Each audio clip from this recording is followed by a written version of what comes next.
श्रीशैलेशदयापात्रं धीभक्त्यादिगुणार्णवं यतीन्द्रप्रवणं वन्दे रम्यजामातरं मुनिं।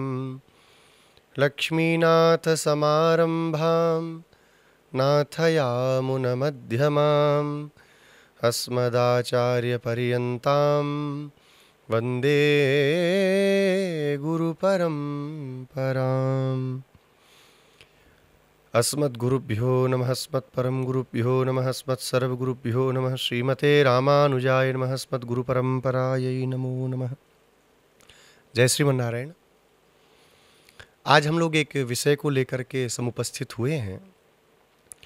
एक श्री वैष्णव की दिनचर्या कैसी होनी चाहिए, प्रातः काल से लेकर के रात्रि तक उसको क्या करना चाहिए, क्या नहीं करना चाहिए, इन सब विषयों को लेकर के बहुत सी शंकाएं लोगों के मन में रहती हैं। कई लोग पर्सनल व्हाट्सएप पर पूछते हैं, मैसेंजर में भी मैसेज डालते हैं, तो सबको लिख करके टाइप करके भेज पाना थोड़ा असंभव होता है। इसलिए कि ये श्रृंखला हम लोग अब प्रारंभ कर रहे हैं, जिसमें आपके जो सार्थक प्रश्न होंगे, अब फोकट फंड वाले प्रश्नों के लिए तो समय नहीं है, जो सार्थक प्रश्न होंगे उनके लिए हम लोग ऐसे ही मिला करेंगे। जिस दिन आचार्य के द्वारा हमारा पंच संस्कार होता है, शंख चक्रांकन होता है, ऊर्ध्वपुंड्र धारण होता है, नामकरण होता है, मंत्र दीक्षा होती है, भगवत शरणागति होती है, उसी दिन से हम लोग एक दीक्षा में बंध जाते हैं और वह दीक्षा जीवन पर्यंत हमको फिर करनी पड़ती है, उसका आचरण हमको करना पड़ता है। वैष्णव होने के बाद में कोई एक कर्तव्य माने पर्टिकुलर लोग कहते हैं ना कि ये करना ही है, ऐसा कुछ नहीं है। वैष्णव होने के बाद में हम एक यज्ञ की दीक्षा में, शरणागति की दीक्षा में दीक्षित हो जाते हैं। अब शरणागत को कैसे रहना चाहिए यह हमको विचार करना चाहिए। प्रातःकाल जब हम सो करके उठें तो सर्वप्रथम अपनी गुरु परंपरा का अनुसंधान करना चाहिए। हमारे श्री वैष्णवों में एक पद्धति है कि हम लोग भगवान से ज़्यादा अपने आचार्यों का समादर करते हैं, भगवान से ज़्यादा हम अपने आचार्यों के प्रति आस्थावान रहते हैं। हमारे वैष्णवों के आचार्यों के बहुत से ऐसे चरित्र आपको सुनाई पड़ते हैं, आप पढ़ते भी होंगे, जहाँ भगवान से ज़्यादा महत्ता आचार्य को दी गई। लोकाचार्य स्वामी जी महाराज श्री बचन भूषण में कहते हैं, जप्तव्यम गुरु परंपराम च द्वयंच। जपने के लिए केवल दो ही वस्तुएं हैं, गुरु परंपरा और द्वय मंत्र। अब प्रातःकाल जब हम सो कर के उठें तो अपनी गुरु परंपरा का हमको अनुसंधान करना चाहिए। श्री रामानुज संप्रदाय में दो प्रकार की गुरु परंपराओं का अनुसंधान होता है, एक श्लोकात्मक गुरु परंपरा, एक वाक्यात्मक गुरु परंपरा। तो 13 वाक्यों में हमारी पूरी गुरु परंपरा आ जाती है, जो हर श्री वैष्णव को जरूर याद होनी चाहिए। अस्मत् गुरुभ्यो नमः, अस्मत् परम गुरुभ्यो नमः, अस्मत् सर्वगुरुभ्यो नमः। श्रीमते रामानुजाय नमः, श्री परांकुशदासाय नमः, श्रीमद् यामुनमुने नमः, श्री राम मिश्राय नमः, श्री पुंडरीकाक्षाय नमः, श्री मन्नाथ मुने नमः, श्रीमते शठकोपाय नमः, श्रीमते विश्वक्सेनाय नमः, श्रीयै नमः, श्रीधराय नमः। केवल इन 13 वाक्यों में हमारे आचार्य से लेके भगवान तक पूरी परंपरा हमने अनुसंधान कर ली।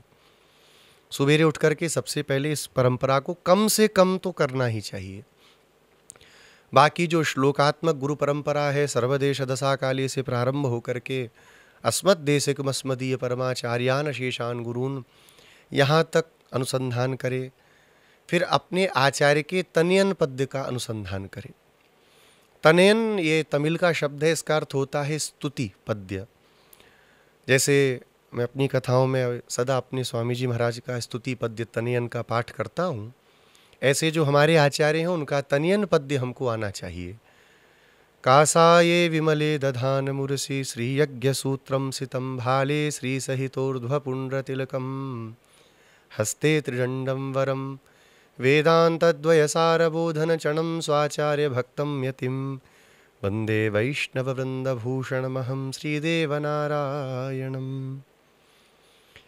अपने आचार्य का स्तुति पद्य, तनयन पद्य जरूर याद होना चाहिए, इसका अनुसंधान करें।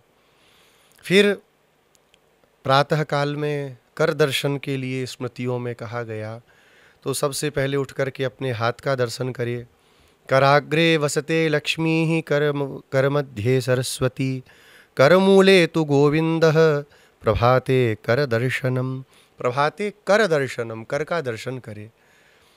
सबसे पहले कराग्रे वसते लक्ष्मी, ये जो हमारा पोर है, जहाँ पर शंख चक्र के चिन्ह सबके बने रहते हैं, इनमें श्री महालक्ष्मी जी का दर्शन करें। भगवान की दो पत्नी हैं, भूमि देवी और महालक्ष्मी। कहीं कहीं पर सरस्वती जी को भी भगवान की पत्नी माना गया, कहा गया। कल्प भेद से ऐसा भी प्रमाण प्राप्त होता है। कर मध्य सरस्वती, मध्य में श्री सरस्वती माँ का स्मरण ध्यान करे, और कर के मूल भाग में भगवान गोविंद का स्मरण करे, दर्शन करे और प्रणाम करे।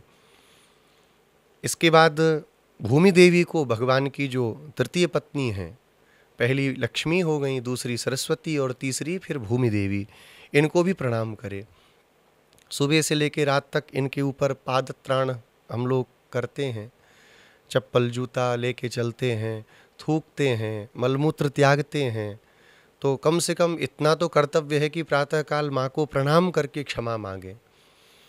इसके लिए एक श्लोक सब लोग बोलते हैं, समुद्र वसने देवी पर्वत स्तन मंडले विष्णुपत्नी नमस्तुभ्यं पादस्पर्शम क्षमस्व में। हे विष्णुपत्नी, जिनका वसन, वसन माने वस्त्र ही समुद्र है, पर्वत ही जिनके स्तन हैं, आपको हम अपना पादस्पर्श कर रहे हैं, उसके लिए आप हमें क्षमा करिएगा। माँ को प्रणाम करें। उसके बाद में स्नान आदि करें। स्नान आदि करने के बाद में सबसे पहला काम है ऊर्ध्वपुंड्र धारण करना। पवित्र आचमन वगैरह करके और ऊर्ध्वपुंड्र धारण करें। ऊर्ध्वपुंड्र के संबंध में बहुत से प्रमाण हैं, बहुत सी बातें हैं जो इस वीडियो में संभव नहीं है, फिर कभी एक नए वीडियो में हम लोग चर्चा करेंगे। ऊर्ध्वपुंड्र सदा धारण करना चाहिए। स्मृतियों में ऐसा वचन आता है कि बिना ऊर्ध्वपुंड्र तिलक धारण किए हम जो कुछ भी कर्म करते हैं सब निरर्थक हो जाता है। भगवान के ये श्री चरण हैं, तो वैष्णव का कर्तव्य है अपने स्वामी के श्री चरणों को सदा मस्तक पर धारण करे। नीचे पहले कमल का आसन लगावे। कई लोग क्या करते हैं, लाइन इधर उधर खींच लेते हैं फिर नीचे जोड़ते हैं, ऐसा नहीं। पहले कई लोग श्री लगा लेते हैं, ये भी गलत है। विधान क्या है, पहले पाद दे, माने कमल का आसन दे, उसके बाद में बाईं ओर पहली रेखा खींचे, इसके बाद दाहिनी ओर रेखा खींचे, मध्य में श्री चूर्ण धारण करे, और 2 तिलक कम से कम नित्य करना ही चाहिए। कई लोग क्या करते हैं, श्री रोज धारण कर लेते हैं। हमारे आचार्य जन कहते हैं कि ये 2 परंपराएं हैं, एक रावण की परंपरा है, एक शूर्पणखा की परंपरा है। रावण ने केवल श्री जी को प्रेम किया, भगवान से द्रोह किया। शूर्पणखा ने श्री जी से प्रेम किया, शूर्पणखा ने राम जी से प्रेम किया, भगवान से प्रेम किया, लेकिन श्री जी से द्रोह किया। हम किस संप्रदाय के हैं? हम विभीषण के संप्रदाय के हैं। भगवान की भी शरण में रहना और श्री जी की शरण में भी रहना। कई लोग श्री केवल धारण करते हैं और रावण संप्रदाय आचार्य लोग उसको कहते हैं, इसलिए केवल श्री चूर्ण धारण करना नहीं चाहिए। अब हाँ, कहीं कहीं आचार्य लोग कह देते हैं ठीक है भाई श्री चूर्ण नहीं लगाओ, जो कुछ नहीं लगाता तो कुछ तो लगा करके प्रारंभ करे, लेकिन मूल रूप में तिलक धारण करना चाहिए और श्वेत मृत्तिका के साथ ही धारण करे। आचार्य परंपरा का अनुसंधान करे, अपने आचार्य तनयन आदि का, सर्वदेश आदि जो आपको पहले भी बताया, इन श्लोक परंपरा का अनुसंधान करे। त्रैवर्णिक है तो संध्योपासन जो अपने वेद में विहित है, दूसरे का देख करके नहीं करना चाहिए। अपनी शाखा में जो हमारे सूत्र हैं, उन सूत्रों में जो संध्योपासन का विधान है वही संध्योपासन हमको करना है। संध्योपासन के बाद में फिर अपने मंत्र का अनुसंधान करना है। मूल मंत्र, द्वय मंत्र, चरम श्लोक, जिसको रहस्यत्रय हमारे यहाँ कहा जाता है, इसका नित्यानुसंधान वैष्णव को करना ही चाहिए। और उसके बाद में भगवत आराधन तो जरूर करना चाहिए। थोड़ा ही करें, 4 तुलसी के दल ही भगवान को चढ़ाएं, लेकिन कोई दिन वैष्णव का बिना भगवान अर्चावतार भगवान की सेवा के नहीं जाना चाहिए। हमारे श्री संप्रदाय की यही हमारी विशेषता है। हमारे यहाँ अर्चावतार की सेवा पर जोर दिया गया। एक बार संध्या नहीं हो पा रही है, अब ये मतलब नहीं निकाल लीजिएगा कि नहीं ही करें, वो अनिवार्य है, करना ही पड़ेगा। कभी ऐसा समय आ गया कि ट्रेन पकड़नी है, आधे घंटे का ही समय है, संक्षिप्त में भी संध्या नहीं कर सकते, तो भगवान का आराधन कर लिया, वो नहीं छोड़ सकते हैं। भगवत आराधन करें, भगवान की आरती वगैरह करके फिर अपना जो काम करना है वो अपना काम धाम करें। दिन भर मन ही मन में द्वय मंत्र का अनुसंधान करते रहें। द्वय मंत्र पूरे दिन अनुसंधान करने के लिए है। चलते फिरते उठते बैठते ऑफिस में भी हैं, काम कर रहे हैं, काम करके फ्री हुए तो अपना आंख बंद की, माला में हाथ डाल के नाटक नहीं करना है कि लोगों को दिखाने के लिए जाना है। माला क्यों जपते हैं कि हम क्या जप रहे हैं ये दूसरा न जाने, तो उसको माला झोली में डालते हैं। माला जपते इसलिए हैं कि एक एक बार मंत्र में हमारा मन लगा रहे, बार बार बोलेंगे, हाथ में गोली चलेगी, एक एक गोली को आगे सरकाएंगे तो चिंतन बना रहेगा। और पर माला को जपते समय झोली में डालते हैं, क्योंकि लोग जाने नहीं हम क्या कर रहे हैं, और वही माला झोली को हम दिखाते हुए घूम रहे हैं दुनिया में कि देखो हम माला झोली कर रहे हैं, तो क्या मतलब निकलेगा। अंदर अंदर द्वय मंत्र का अनुसंधान करें। नित्य कम से कम 10 मिनट 20 मिनट जितना समय है, अपने विशिष्ट आचार्य जो हैं, जो संप्रदाय को जानने वाले हैं, उनका प्रवचन भी सुनना चाहिए। नित्य कालक्षेप श्री संप्रदाय में बताया जाता है। कालक्षेप की परंपरा हमारी बड़ी सनातन पुरातन परंपरा है। कालक्षेप के बिना वैष्णव का जीवन कल्पना ही नहीं की जा सकती। 10 मिनट 20 मिनट रोज, जैसे कोई प्रवचन है 10-10 मिनट उसको रोज सुन रहे हैं, 60 मिनट का है तो 6 दिन में पूरा हो जाएगा। फिर आगे का चैप्टर सुने, आगे का प्रवचन सुने, ऐसे करके प्रवचन सुने। सायंकाल को फिर अपना स्नान ध्यान करें, पवित्र हो करके संध्योपासन करें, फिर मंत्र का जितना हो सके अनुसंधान करें, और स्तोत्र पाठ जरूर करना चाहिए। प्रातः अगर संभव हो तो विष्णु सहस्रनाम का पाठ कर लेना चाहिए, सुमंगल स्तोत्र का पाठ करना चाहिए। यतिराज विंशति रामानुज स्वामी जी के संबंध में श्री वरवर मुनि स्वामी जी का एक बड़ा अद्भुत स्तोत्र है। कुछ हो नहीं हो, यतिराज विंशति का पाठ तो जरूर करे। प्रार्थना पंचकम श्री कुरेश स्वामी जी के द्वारा प्रसादित है, 5 ही श्लोक हैं, उसका भी रोज पारायण करे, तब हृदय में ज्ञान वैराग्य स्थिर होगा। और ये नहीं कर पाए विष्णु सहस्त्रनाम आदि, तो कम से कम प्रार्थना पंचकम और श्री यतिराज विंशति का पाठ तो कर ही सकते हैं, बहुत छोटा है। अब कई लोगों की शंका होती जो संस्कृत नहीं जानते वो क्या करें।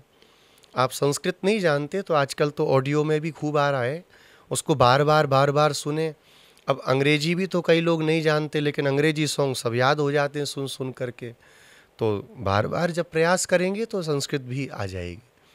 बार बार सुने, और बहुत नहीं है ना, थोड़ा सा ही है। अपनी गुरु परंपरा है, श्री वरदवल्लभा स्तोत्र है, 4 श्लोक ही हैं, उसका भी अनुसंधान नित्य होता है हमारे सभी श्री वैष्णवों के मठों में।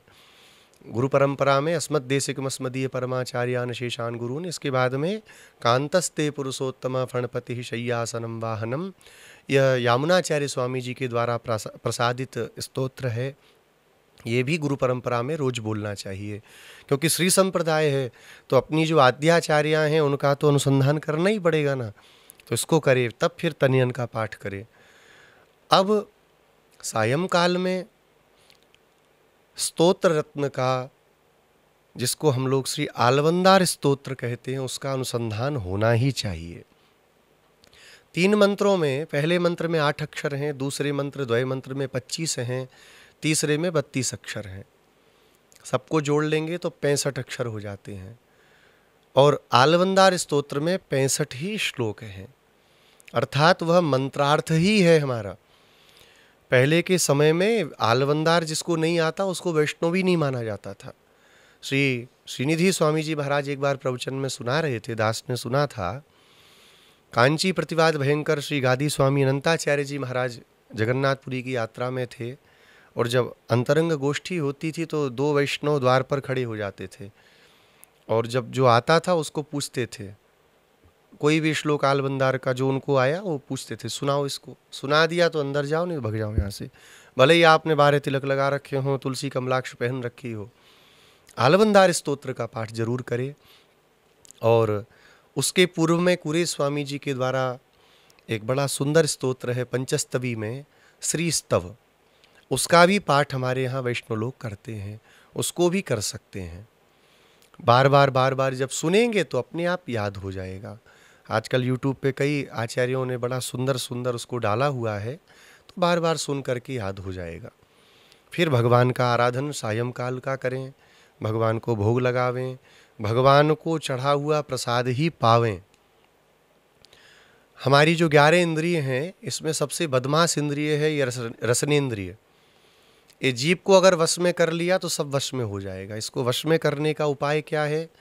एकमात्र उपाय है, भगवान को चढ़ा हुआ प्रसाद ही हमको पाना है। त्वदीय भुक्तो जितशेष भोजिना। आलवंदार में स्वामी जी कहते हैं, आपको जो चढ़ा हुआ है उसको ही पाने वाले श्री विश्वक्सेन जी हैं। ऐसे ही हमारी भी परिचर्या होनी चाहिए, हमारा भी संस्कार होना चाहिए। कुछ भी पाना है तो पहले भगवान को उसको निवेदन करें। तुम ही निवेदित भोजन करहीं, प्रभु प्रसाद पट भूषण धरहीं। कपड़ा भी नया लाएं तो पहले ठाकुर जी को स्पर्श करावें तब धारण करें। कोई आभूषण लाएं तो भगवान को, कुछ भी नया वैष्णव को उपयोग नहीं करना है, सब भगवान को चढ़ा के तब। अब इसके बाद में जब सायंकाल में प्रसाद वगैरह पाएँ, रात्रि में सोने जाएं, तो सोते समय मोबाइल को एक तरफ रख दें और पुनः अपनी गुरु परंपरा का अनुसंधान करें। फिर द्वय मंत्र का जप करते हुए शयन कर जाएं। दास के स्वामी जी एक बहुत अद्भुत बात दास से कहा करते थे। स्वामी जी कहते थे, देखो हम जब सोते हैं तो लेट जाते हैं और द्वय मंत्र जपते रहते हैं, और जपते जब सो जाते हैं तो प्रातः जब नींद खुलती है तो द्वय मंत्र ही हमारे मुख से निकलता है, वही स्मरण होता है। कई बार सुना तो दास भी स्वामी जी की बात को सुन करके अपने से भी अनुभव किया, और कुछ ही दिन में अनुभूति हो गई, और सबको हो जाएगी, क्योंकि ये एक आचार्य कृपा है, यह मंत्र की कृपा है, ये आचार्य परंपरा की कृपा है। सोते समय गुरु परंपरा का अनुसंधान करें, आचार्यों को अपने प्रणाम करें, और सो करके आंख बंद करके द्वय मंत्र का जप करते रहें। करते करते 1 महीना, 2 महीना, 3 महीना, हो सकता है 4 महीना, 6 महीना भी लगे, लेकिन एक दिन जरूर आएगा कि जब आपका नेत्र खुलेगा तो अपने आप, बिना किसी के कहे, बिना अपने मन के समझाए, बिना मन के बीच में आए, आपके मुख से द्वय मंत्र ही चलता रहेगा। यही जीवन में होना चाहिए। इस प्रकार से एक वैष्णव की दिनचर्या होनी चाहिए। सभी वैष्णवों का समादर करे। कोई दिन हमारा वैष्णव दर्शन के बिना न जाए। कोई भी वैष्णव दिखें तो उनको पहले से प्रणाम करे। वैष्णवो वैष्णवम दृष्ट्वा प्रणवे दंडवत भुवि। एक वैष्णव दूसरे वैष्णव को देखे तो तुरंत प्रणाम करे। और ये तो निम्बार्की हैं, ये रामानंदी हैं, ये तो माधव वाले हैं, ये गौड़ियाँ हैं, ये नाटक नहीं करना चाहिए। क्या आज्ञा है? वैष्णवो वैष्णवम दृष्ट्वा। एक वैष्णव जब दूसरे को देखे तो तुरंत प्रणाम करे। ये भेद नहीं करना चाहिए। अगर अपने ही वैष्णव लोग भेद करेंगे तो फिर हम क्या शिक्षा देंगे? सर्वम विष्णुमयम जगत सर्वम खलविदम ब्रह्म, यहाँ तक अनुसंधान तक जाना है तो एक सामान्य जीव में भी हमको भगवान देखने हैं ना। सीय राममय सब जग जानी, करहु प्रणाम जोरी जुग पानी। कभी किसी वैष्णव में, आचार्यों में भेद नहीं करना चाहिए। सब पूजनीय हैं। हम ही सबसे गए गुजरे हैं। तृणादपि सुनीचे, हम तृण से भी गए बीते हैं। सारी कमियां हमारे ही अंदर हैं, बाकी सब अच्छे हैं। यह भावना वैष्णव के हृदय में होनी चाहिए। अब कुछ लोगों का एक ये प्रश्न आता है कि जो पढ़ने वाले बच्चे हैं वो क्या करें? तो पढ़ने वाले बच्चों को इतना तो ज़रूर करना चाहिए कि गुरु परंपरा का अनुसंधान करें, तिलक करें। मंत्र का बहुत अनुसंधान नहीं कर पाएँ तो भी कम से कम एक माला मूल मंत्र तो जप लें सुबेरे। कुछ पाने के लिए कुछ खोना भी पड़ता है। आप चाहते हैं हम वैष्णवता में आगे बढ़ें और 8 बजे तक सोने के बाद आपको 8:30 पे कॉलेज भी जाना है, आधे घंटे में नहा के भगना है, तो कैसे क्या होगा? थोड़ा उठिए, आचार्य परंपरा का अनुसंधान करिए, मूल मंत्र की एक माला कम से कम, द्वय मंत्र की एक माला, 10 बार चरम श्लोक जपिए। उसके बाद में अपने विद्यालय जाइए तो रास्ते में भी द्वय मंत्र का जप करिए, कौन मना कर रहा है वहाँ पर। और वैष्णव धर्म में, श्री संप्रदाय में भावना की प्रधानता है, उत्तम भाव होना चाहिए। हमारे यहाँ बाह्य के ऊपर ज़्यादा आचार्यों ने विचार नहीं किया, आंतरिक भावना के अंदर विचार किया। हर समय यह चिंतन रहे कि हम भगवान के हैं, हम भगवान के भक्तों के हैं, हम भागवतों के हैं, हम आचार्य के हैं। यह अनुसंधान एक वैष्णव के जीवन में निरंतरता से चलना चाहिए। इसमें अगर न्यूनता हो रही है तो बाही आप कितना भी कर लीजिए।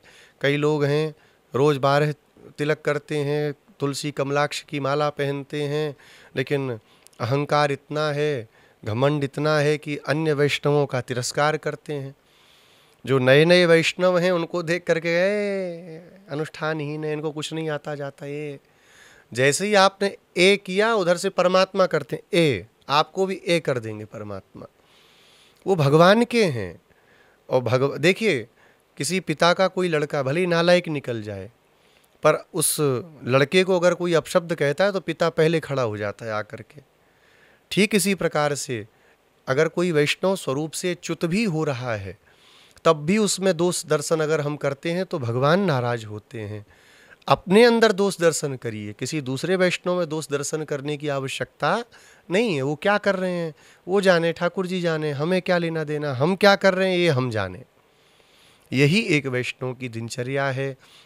द्वय मंत्र में डूबे रहना, भागवतों के संग में सदा लगे रहना, अभक्ष्य भक्षण नहीं करना।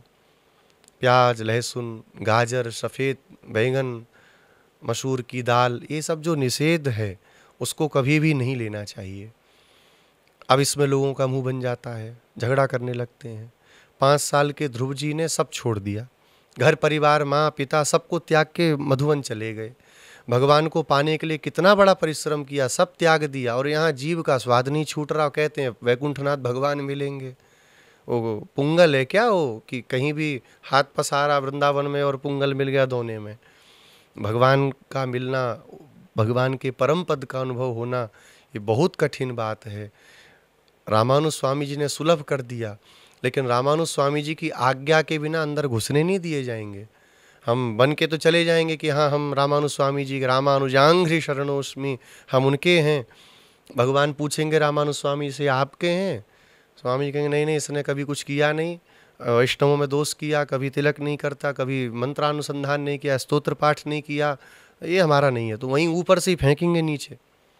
और वैकुंठ सबसे ऊपर है, वहाँ से नीचे गिरोगे तो कहाँ खोपड़ी उपड़ी सब फूट फाट जाएगी। इसलिए आचार्य परंपरा में जो बताया जाए, बिना इस बुद्धि को लगाए, बुद्धि लगाने पे ही संसार में फंस रहे हैं। बिल्कुल सीधे रास्ते पर चलना है, एक ट्रैक पर चलना है, बिना कुछ विचार के। आचार्य ने कह दिया नहीं, तो ये पूछना भी अपराध है कि क्यों नहीं। आचार्य हैं, कहा है, बस हमसे आपसे ज़्यादा सामर्थ्यवान हैं, समझदार हैं, बुद्धिमान हैं, उनसे पूछना कोई आवश्यकता नहीं। आचार्य ने मना कर दिया, भाई ये मत करो, ठीक है गुरुजी नहीं करेंगे। जब तक सरलता जीवन में नहीं आएगी, आचार्य वाक्य में विश्वास नहीं आएगा, वैष्णवता पूर्ण होने वाली नहीं है। एक वैष्णव की यही दिनचर्या है, निरंतर भगवान में डूबे रहना, निरंतर भगवान के भक्तों में डूबे रहना, अर्थानुसंधान पूर्वक द्वय मंत्र का अनुसंधान करना, श्री रामायण के अर्थों का प्रकाश अपने जीवन में करना, नित्य सत्संग करना, यही हमारी दिनचर्या है। एक वैष्णव यदि इस दिनचर्या का पालन करता है तो भगवान की, आचार्य की, भागवतों की कृपा से यह जीवन अंतिम ही होता है, और फिर अंत में वह भगवान के परम पद को प्राप्त करता है, जहाँ नित्य कैंकर्य भगवान का प्राप्त होता है। जय श्रीमन्नारायण।